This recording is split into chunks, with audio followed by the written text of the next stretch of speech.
네, 21번째 방송이 이제 시작을 하겠습니다. 지난 시간이 청백리 시간이었는데요. 오늘을 또 이제 그 21번째 방송으로 고산자로를 이제 뭐 소재로 준비를 하셨다고 들었어요. 일단 화면을 보면서 얘기를 해볼까요? 네. 네.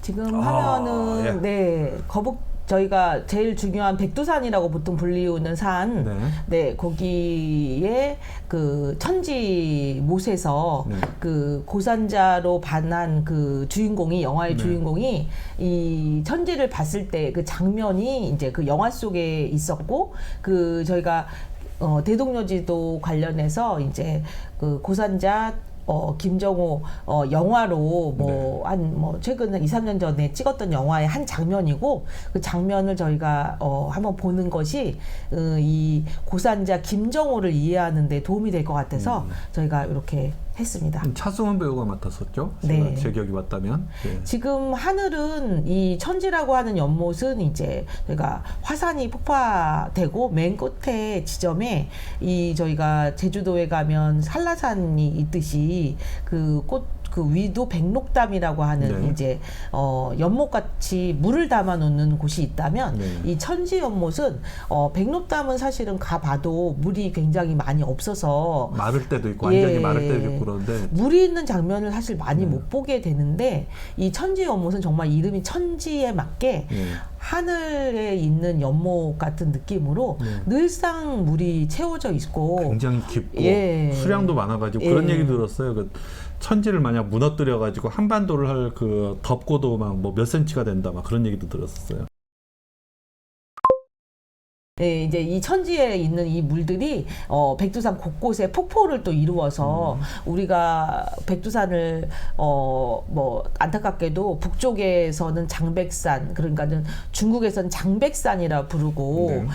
백두산이라고 불리우는 지역은 사실 대략적으로 한 3분의 2가 백두산이고 중국 쪽은 3분의 1이 있지만 우리 현재 대한민국은 북한이랑 관계가 좋지 않기 때문에 여행을 가더라도 장백산 쪽으로 그렇죠. 입장하고 중국으로 입국을 해서 네. 중국에서 중국 국경 쪽으로 올라가야 되는. 예, 그리고 이제 현재는 그 공항이 생겼어요. 백두산 공항이.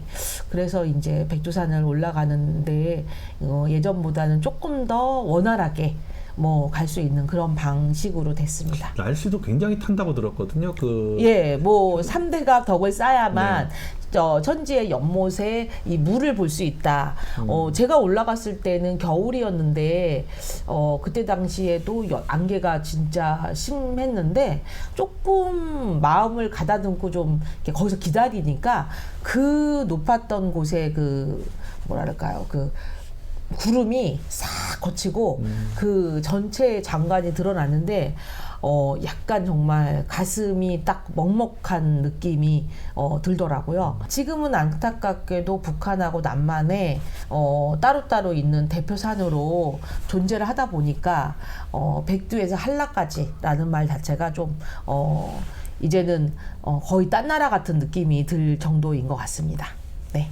지금 화면은 이제 그 대동여지도 영화 속에 이제 좀 스틸 버전으로 포스터로 본인들 찍었던 것들 오픈되어 있는 자료라서 봄, 여름, 가을, 겨울을 느끼기 좋은 것이어서 이걸 좀 이야기 드리는데, 사실 고산자 대동여지도 영화를 보신 분들은 잘 아시겠지만 어쩌면 저렇게 아름다운 장면들이 많을까라고 생각하시는데, 이제 저도 개마고원이라든지 이런 것들은 저도 실제로 못 가본 곳이어서 너무 멋진데 저기는 어딜까 하면서 마지막에 이렇게 촬영지 같은 거를 보면서 했었는데, 어떤 장면으로 어떤 계통으로 해서 찍었는지 저도 자세한 내막은 모르지만 그만큼 전 국토를 알려고 했던 이 고산자의 뜻이 좀 영화 속에 들어있는 것 같아서 참 아름다운 영화였던 것 같습니다.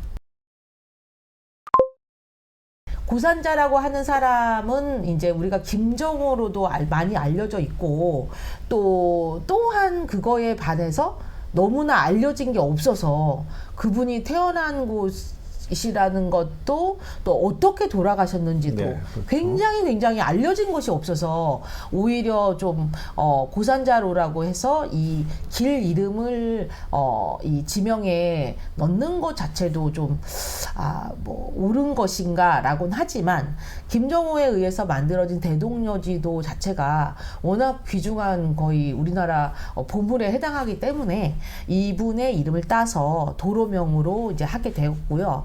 그 위치는 대략 성수대교 북단부터 제기동까지 저희가 이제 동대문구 제기동 쪽이다 보니까 거기를 이제 고산자로라고 이제 부르게 되었습니다.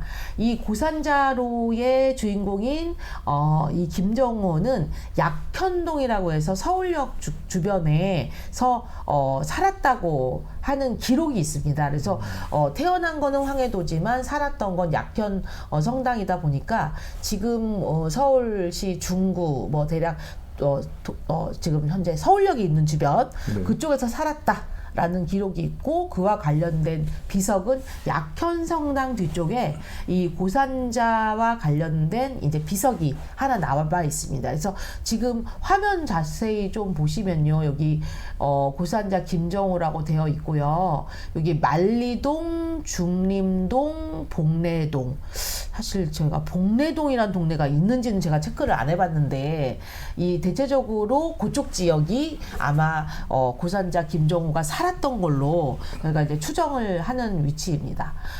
그렇다면 왜 왕십리에 이 고산자라고 하는 것을 지칭하는 문화공원이 있을까? 그게 조금 궁금해서 제가 자료를 찾아보다 보니까 이 아까 말씀드렸던 그 김정호의 그 고산자로가 대체적으로 요 성수대교 쪽 북단부터 시작되다 보니까 그 위치가 성동구예요. 그래서 성동구의 조금 대표적인 걸로 해서 이 왕십리에 문화공원을 만들어 놓고 문화공원이 이 공교롭게 이 고산자로를 지나가게 되다 보니까 이곳에 이 지도를 들고 전국을 돌아다니는 이제 뭐 요쪽 바닥 요 김정호 바닥에 있는 요 위치는 대부분 성동구입니다. 성동구 주변에 이제 김정호가 지도를 들고 있는 모습이지만, 예, 이 이제 전국을 알려고 했던 김정호의 대동여지도를 의미하는 모습에 이제 동상을 만들어 놨어요. 그래서 이제 거기 공원을 찾아가서 찾아보니 요런 모습으로 하고 계시더라고요. 아까는 예. 그 주변 배경을 딴 거네요. 예, 그거는 이제 신문 자료에서 나왔던 거 이제 보여드린 거고, 실제로 지금 이제 그 공원에 가 보니까 여기에 고산자, 김정호, 대동여지도 이렇게 해서 김정호가 이제 종이를 들고 머리에 갓을 쓰고 신발이랑 집신을 신고 막 여행하고 여행 지도를 보고 있는 여행자의 모습이 이제 있습니다. 지금 그 사진을 조금 더 확대를 해보면은 이런 모습입니다. 실제로 이 그 대동여지도라고 하면 큰 지도 한 장이라고 떠올리는 분도 있지만, 그렇죠. 제일 그 교과서에 나왔던 딱 한 장 있잖아요. 네. 그거 대한민국 전도 같은 그 그림만 기억하시는 분들이 많죠. 네.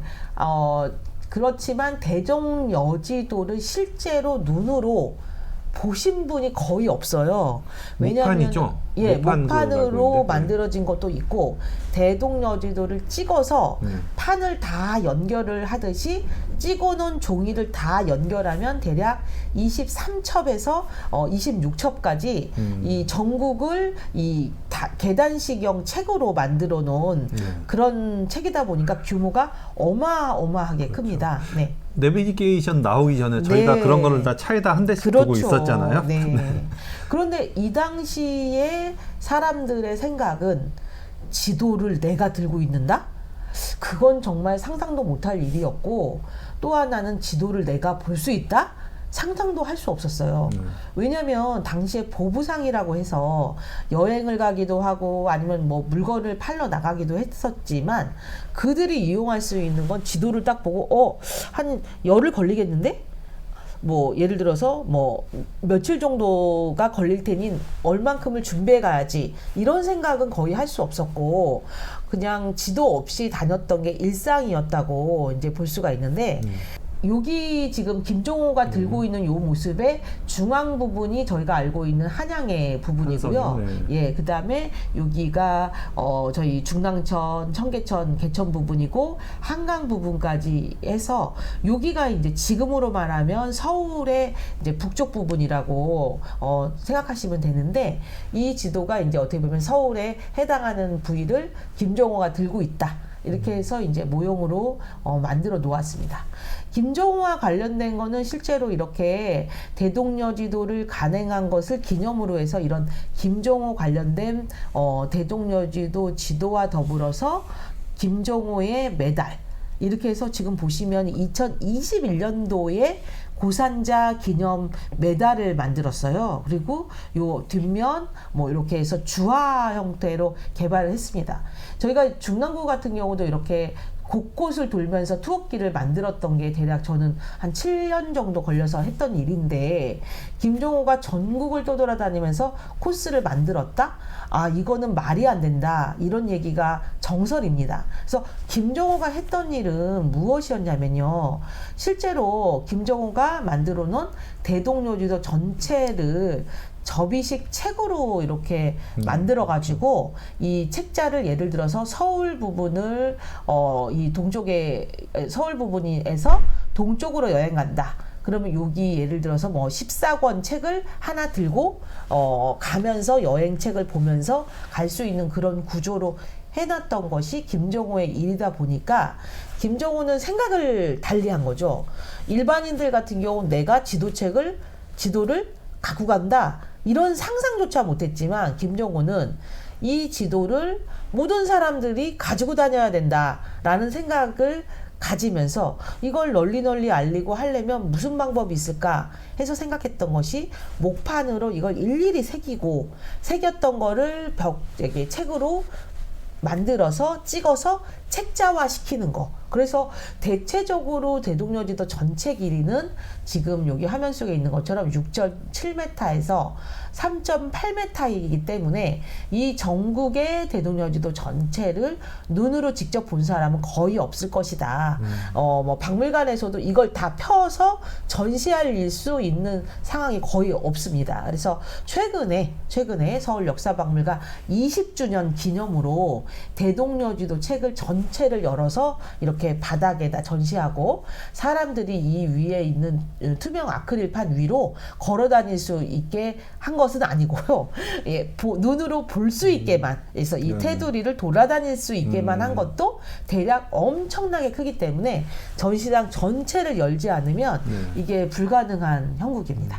그래서 지도를 그린다는 생각보다는 전국에 있었던 흩어져 있던 지도를 모두 다 하나로 합체해서 대략적으로 지금으로 따지면 한 5,000대 1 정도의 축적으로 더 상세히 한 3,000대 1도 있고 뭐 10,000대 1 정도가 될 수도 있겠지만 그 사이로 해서 사람들이 들고 다닐 수 있는 지도책으로 만든다.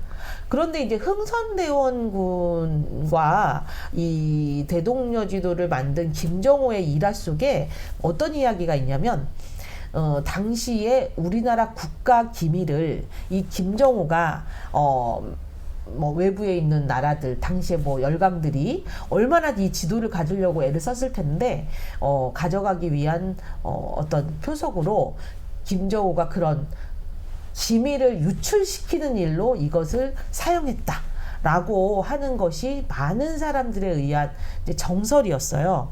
근데 나중에 이제 조금은 정리된 일화 속에 있는 것은 그것도 일본 사람들에 의해서 왜곡된 역사였다라고 조금 정리가 되면서 김종호는 전국을 떠돌아다니면서 지도를 그린 사람이라기보다는 목판으로 해서 지도를 좀 공급하는 그런 쪽의 역할이었겠다. 그리고 그 얘기가 되는 게 직접 이제 그 측량을 하면서 전국을 이제 막 그 실측을 하며 다닌 게 아니고 기존에 있는 지도에 그 이제 모아가지고 어레인지를 하면서 이제 편집을 한 거거든요. 그러면은 그 당시에도 지도에 접근할 수 있는 권한을 가진 사람은 허가를 얻어야 그 지도에 그 접근을 할 수 있는데 그 정도로 이제 어느 정도 이제 그 지지와 지원을 받아서 기존에 있는 동국여지 승남이었죠. 막 그런 예전 그 지도에 접근을 해서 편집을 할 수 있는 어느 정도 권한이 있었다는 건데 네. 그걸 가지고선 그 이제 그 소위 이제 그 야사에 있는 거지 뭐 곤장 맞고 죽었다 막 뭐 그런 거는 좀 말이 안 된다는 게 예, 그게 뭐 정설인 거죠. 그게 맞는 거죠. 네. 네.